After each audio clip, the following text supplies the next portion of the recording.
Welcome and thank you for joining part 3 of Seyfarth's webinar series, Half an Hour for Healthcare on Standby Time. All participants are in listen-only mode, but are encouraged to submit questions throughout the program through the Q&A section located on the right side of your WebEx window. We will do our best to get to everyone's questions. For those interested in CLE credit, an attendance verification code will be read during the presentation. We've recently introduced a streamlined process for accessing and submitting CLE forms. Towards the end of the presentation, you will notice a QR code on the left-hand side of the slide and all the necessary information on the right. Simply scan the QR code with your smartphone and it will direct you to the digital attendance verification form. Once you've completed the form, you can submit it electronically. This saves time and ensures accurate processing of your CLE credits. Copies of the webinar recording and presentation materials, along with the CLE form, will be distributed to attendees in the days following the webinar. At this time, I'd like to turn the program over to Bailey Byfoss to get us started. Bailey? Thank you, Brenda. Can you take us on to the next slide, please? Thank you. Good morning, everybody. Thank you so much for joining us today. We know that we have a really good group out there, and we are really excited that you made the time to come and be with us here today. My name is Bailey Byfoss. I am a partner in the San Francisco office of Seyfarth Shaw. My practice is labor and employment, but I really mainly am a wage and hour litigator. I manage complex class and PAGA actions here in California, and I also have a kind of primary focus in the healthcare industry.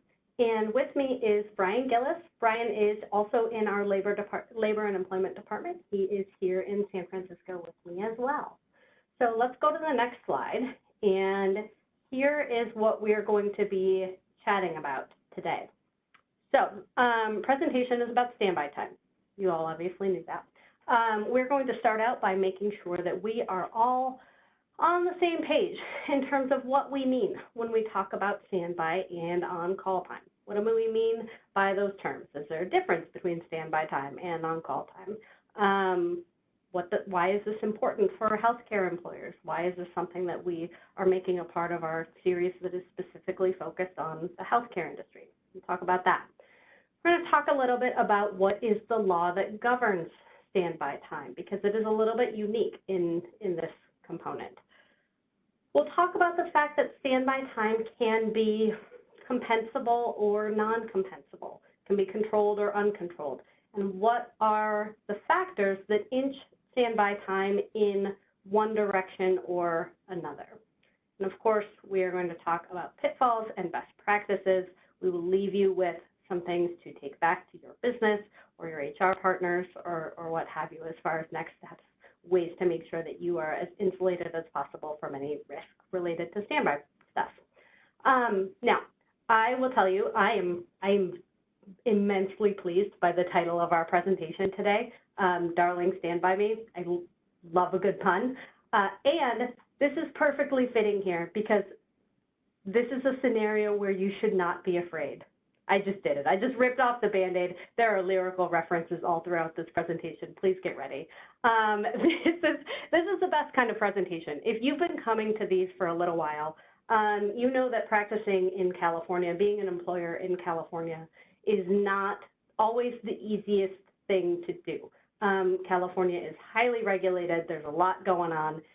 So it can be tough to manage in California. Standby time's not that bad.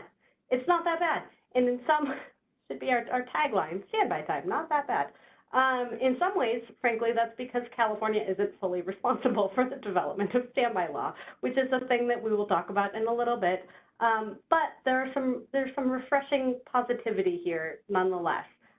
This is not all doom and gloom.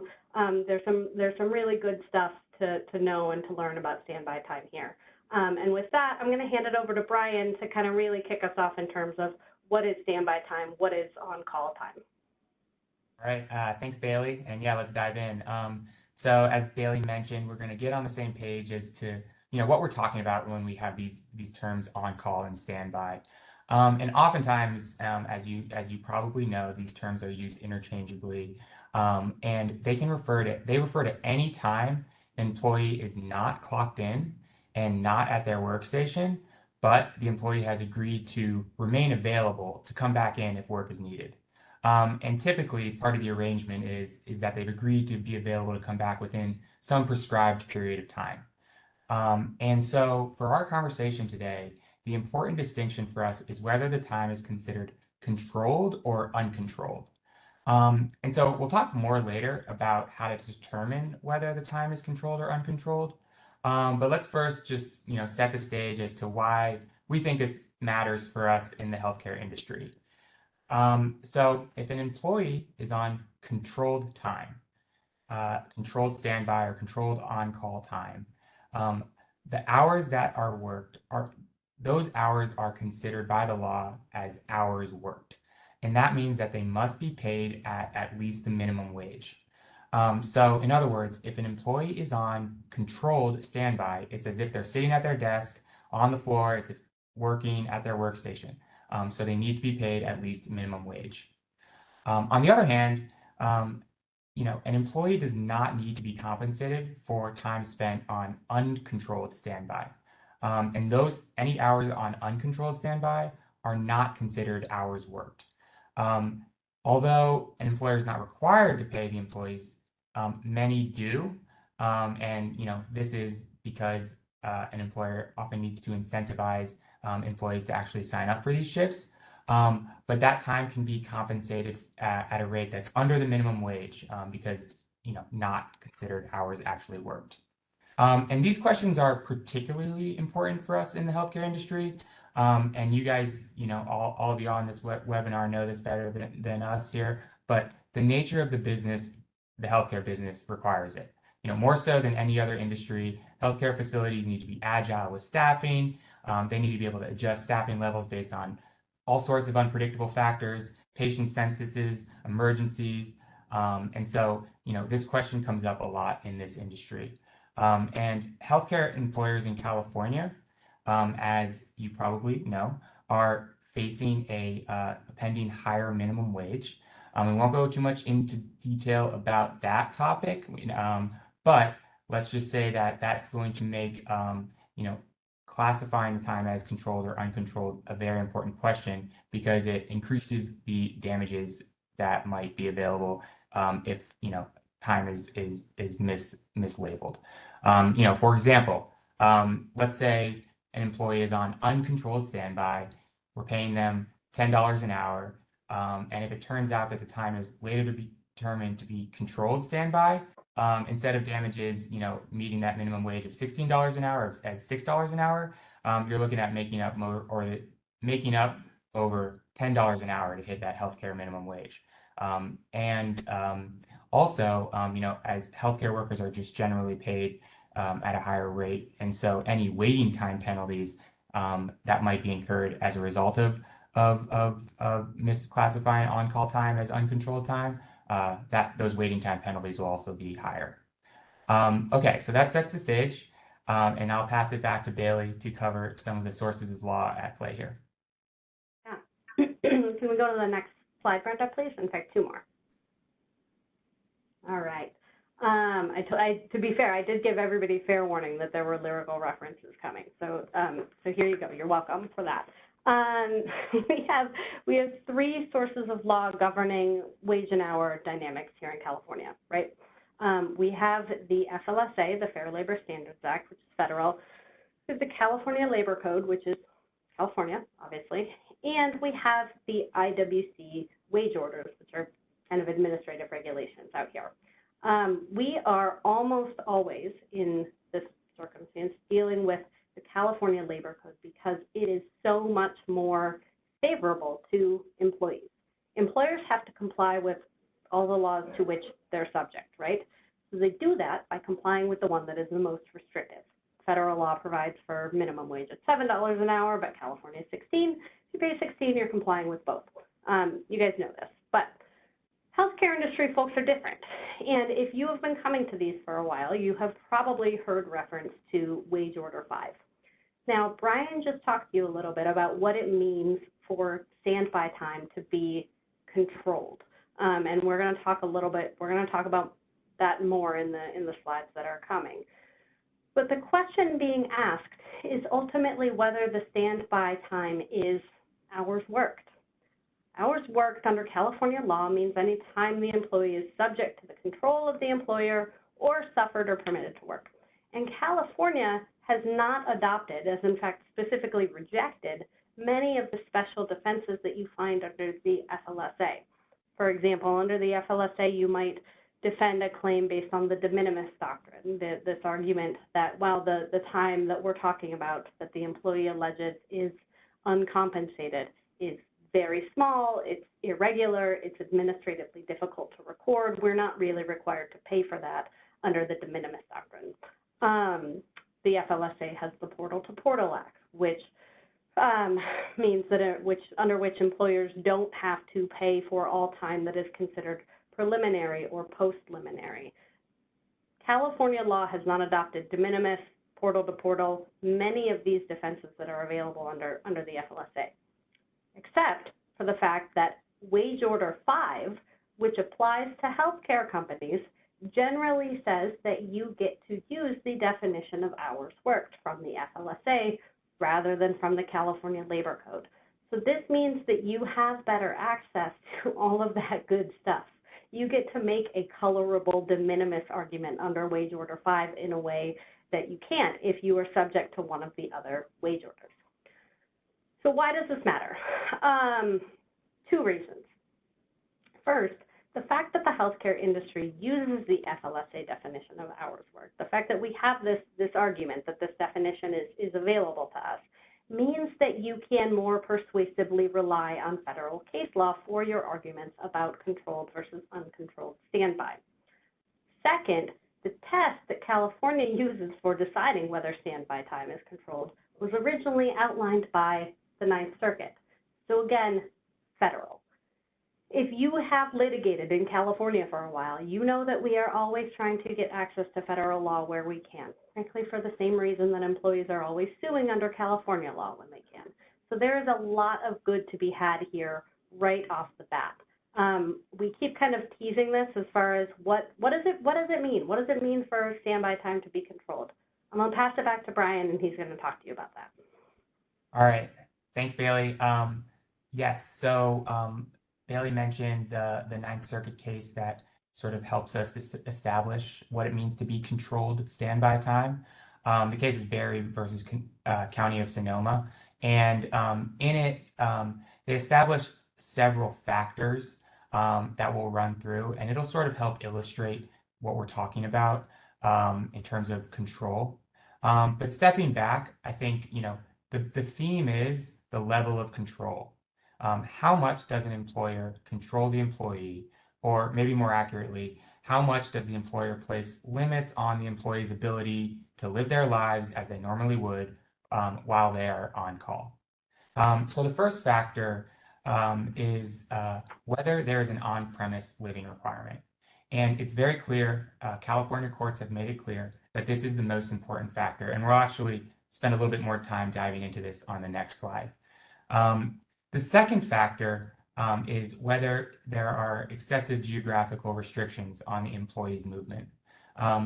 This is if the employee is required to stay on the premise or very close to the premise during the time in which they're on call. If so, it's more likely to be considered controlled and therefore compensable. The third factor is whether there's a restricted fixed time limit for the employee to respond when called in. And we'll discuss this one a little bit more later in a couple slides. Fourth is whether the frequency of calls is unduly restrictive. And this factor is more about the practice on the ground and less about the policy. But essentially what it means is that if an employee is called in so frequently that while they're on call, they expect to be called in, then the time is more likely to be considered controlled and compensable.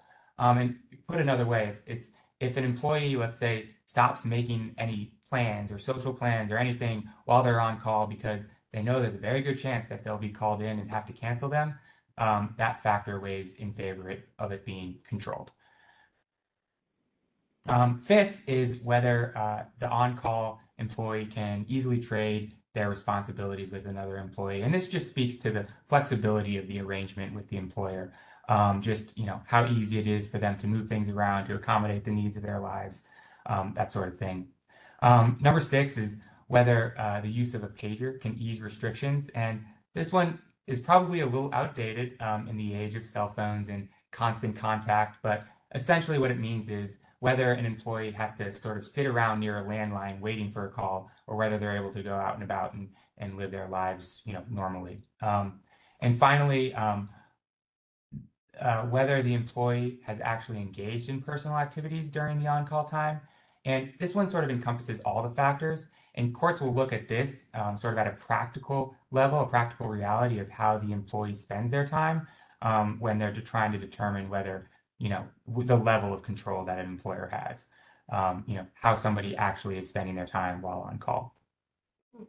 Okay. Brian, oh, go ahead. Before you move on, can I just add one? I wanted to add one point on the last piece, which is to make it really clear that when we're looking at this list and we're looking at balancing all of these factors and weighing them and saying, all right, is the standby time more likely to be controlled, so we have to pay for it at minimum wage, or uncontrolled and we don't have to pay it at minimum wage? That last factor, do employees engage in personal activities while they're on call? They don't have to be able to do everything that they can do when they're not on call. The best example of this is lots of employers prohibit their employees from becoming intoxicated while they are on call.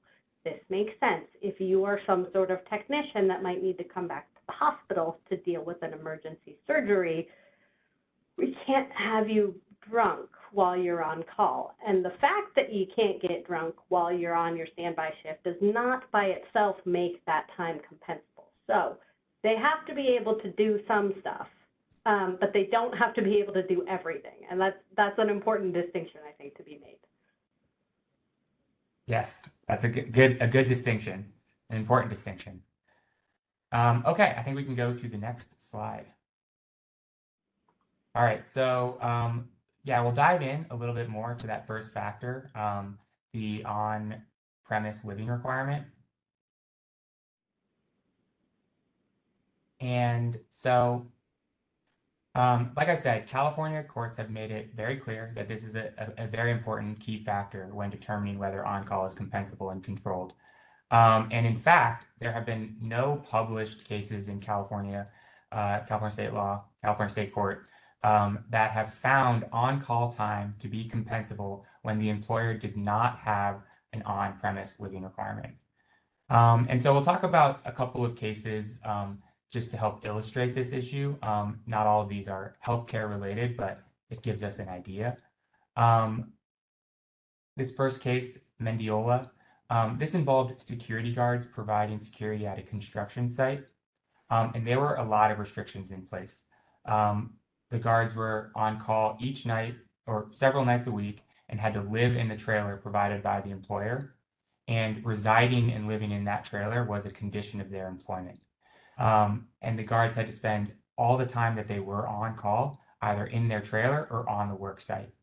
And they also had restrictions against who could visit them and when, whether they could have their kids and pets in their trailers, and other restrictions like that. And the guards had to immediately respond in uniform if called back in for some sort of security emergency. But the important point there is that the guards were, as part of their employment, required to live on the premise, and that was very important when the court was looking at whether this time was considered controlled, compensable time, which it ultimately decided it was. In the second case here, the Seymour case, this was employees working on a boat, on a ship. They would go out for 14 days at a time. And during their time at sea, the employees were on call for 12 hours, these 12-hour shifts, where they were required to respond to emergencies while on the ship. During that time, they could engage in recreational or personal activities on the ship, but they were the fact that they were required to be as part of their employment on board and sleeping and living on the ship was what the court pointed to when deciding that this time was compensable and controlled time. And then finally, this last case, this involves dam tenders, people that work at a power generation facility at a dam, and they were living on site. And these employees were required to live on the site, and their homes were actually equipped with special alarms, which would be used to alert them when they were on their duty shifts, if there was some sort of emergency that they needed to respond to. So not only were they required to live at the homes on the dam site, but they were also tied to those homes when they were on duty during those shifts. So those just give us a little bit of an idea of what what that sort of on-premise living requirement looks like. But again, yeah, no California state courts have decided that. There have been no California published cases that have found on-call time to be compensable when that requirement wasn't part of one of the factors. Okay, we can move on to the next slide. And I mentioned this one before too, but we wanted to dive a little bit further into what is considered a reasonable response time. And this is very situationally dependent. You have to ask some questions like, where do the employees live? How do people get to work? Are they driving a car? Are they taking public transportation? But let's say an on-call policy requires an employee to return to work within 30 minutes of getting a call. In a smaller town where everyone lives within a 10-minute drive of the facility and parking is easy to find and plentiful, this might be considered reasonable. But where I live in the Bay Area, people regularly commute over an hour by car, by public transportation. So requiring someone who lives in Oakland, like where I live, to show up at a facility in downtown San Francisco within 30 minutes would certainly be unreasonable. And if they were to do that, they would probably have to break some laws along the way to make it happen. So that's just to point out that what is reasonable response time is going to be very situationally dependent, and you really have to understand the situation that this specific group of employees is in and under when looking at that factor. Okay, I'm going to pass it back to Bailey now, and she'll discuss some of the pitfalls and the best practices that we face when implementing these policies. Yeah, and before we move on from this slide, in fact, we just got a question that is kind of exactly on point, which is, what about employees who work from home, who are required to respond to calls within 10 minutes by logging onto their computer? And that's a great question. We're IT people, right? Plenty of healthcare companies employ an IT team that might be able to respond to an on-call after-hours emergency by logging onto their computer. We have folks in pharmacy as well that might be able to respond to a callback on the phone without having to come in. You are still going to go through this multifactorial analysis in evaluating whether that time is compensable. The response time isn't the only factor that you want to consider. You are still going to need to look at, for example, the frequency of the calls and whether they can trade and things like that.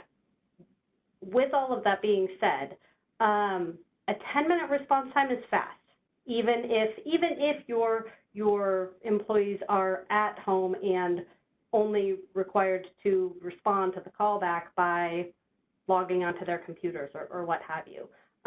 For example, I could see a situation where that requires the employee to stay home. That requires the employee to stay at a place that they have access to Wi-Fi. They can't go out to dinner to a restaurant. They can't go to the grocery store. They might not be able to go on a short walk, things like that, if that response time is really 10 minutes. But it's not a per se rule. There's not any kind of, at 30 minutes, it is automatically non-compensable, or at 45 minutes, it is automatically non-compensable. There's no bright line rule like that here. You do have to kind of look at all of the factors, but that's one thing I would think about there. Let's go, Brenda, to the next slide, please. All right, really quickly, I'm going to just touch on this super fast because I want to get to the pitfalls and best practices slides. But we do have some good case law that is, again, decided under the FLSA when we look outside California in the context of standby time in the healthcare industry.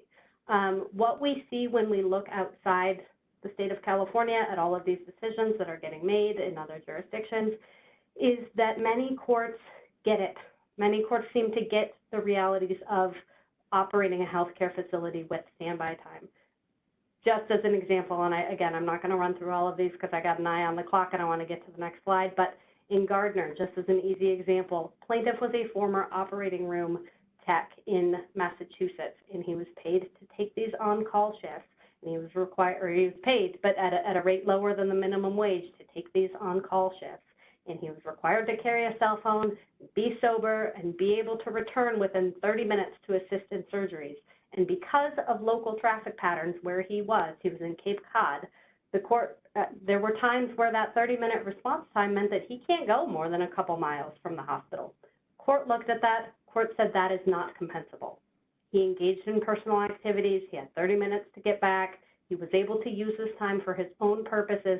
That is not compensable standby time. These other cases show similar trends. So again, this is not a terrible area of wage and hour law here in California. Let's go to the last slide and cover a couple of points on best practices and next steps.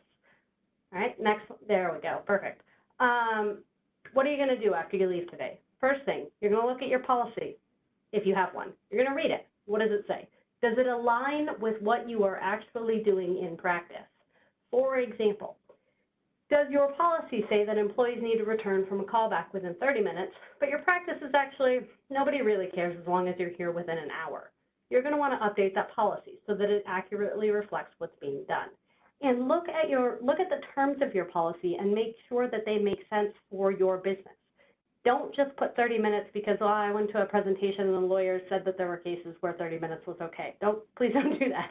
Think about what makes sense for your organization. Look at where your employees who take a call live. Think about when they're coming back. Are they coming back in the middle of the night when there's nobody else on the road, or are they getting a lot of callbacks at 5 o'clock p.m. on a Wednesday? Think about the type of procedure they're coming back for. Can you draw distinctions based on callbacks that are urgent versus not? Monitor the frequency of your on-call and callbacks. This is not something to put in your policy. Do not write a policy that says, well, if you get more than one call a night, you might be on controlled standby, but keep an eye on it. Monitor it affirmatively. Do you have employees that are on call for multiple weeks per month every month? Are they coming back during more call shifts than not? If so, develop a plan, ideally with your lawyers, to address that. Make sure that you are also paying attention to your callback time. Make sure that employees are punching in when they're coming back from a callback, and make sure your payroll system is set up to properly calculate your workday. If you have a workday that runs from 12 a.m. to 11:59, and I've already worked my 9 to 5, when I get called back at 10 p.m., I am in overtime territory. Make sure your system is set up for that. Also, there is no uncontrolled or controlled distinction when we're looking at callback time. When an employee gets a call and they come back and they punch in, they are working. So they need to follow company policies, and that includes meal and rest periods. That can be really hard for hospital clients because you've got people coming back in the middle of the night to perform an emergency surgery, and you are not fully staffed up with all of your break nurses. How are you supposed to get these people a rest break for every 3.5 hours of work when it's 3 o'clock in the morning and they're in the OR? I don't have a great answer to that question, and maybe you can't in every instance, but it's something to affirmatively be aware of, think about, work on it. Last thing, it is hard to come to a presentation where I am presenting and there is no mention of regular rate because it is just continuing to be a hot topic here in California. We are seeing more and more and more of this showing up in litigation out here. With respect to on-call time, the comp goes in to the regular rate of pay, the hours do not. This can really drive up your regular rate of pay for your employees. Think about it this way. Somebody's making $30 an hour and they work 40 hours this week, okay? They're earning $1,200. Maybe they also spent the whole week on call. So that's 16 hours a day, Monday through Friday, and 48 hours over the weekend. So even if you're only paying them $8 an hour for standby, they're earning another $1,000 during that time. They're actually earning another $1,024, making their total comp a little over $2,200, and their regular rate of pay now about $55 an hour. And that's what you're going to need to use for purposes of calculating their OT, their double time, their meal and rest period premiums, their sick, their reporting time pay, all of those things. the compensation for on-call time goes in, and the hours do not. It's 11:30. We're right at the marker. Brenda, can you go to the next slide, please? We have a QR code for our CLE now because we're fancy. So you should be able to scan that from your device. We're going to leave it up for a minute so that everybody has a chance to get their phones out and scan it. And you will need the information that is over there on the right-hand slide. We've got title, we've got date viewed, and then you've got an attendance verification code that is SS, like Seyfarth Shaw, 7248. And we will leave that up for just a second. But in the meantime, I want to say thank you to everybody who attended today. To the extent we didn't get to your question, I'm sorry, I talked so fast at the end. But we will shoot an email to any questions that we didn't get to. And if you have a question that you didn't post in the chat, please feel free to shoot us an email. Please feel free to reach out. We are so appreciative of you all coming and attending this today. Thank you very much. Hope you have a great rest of your day and rest of your week.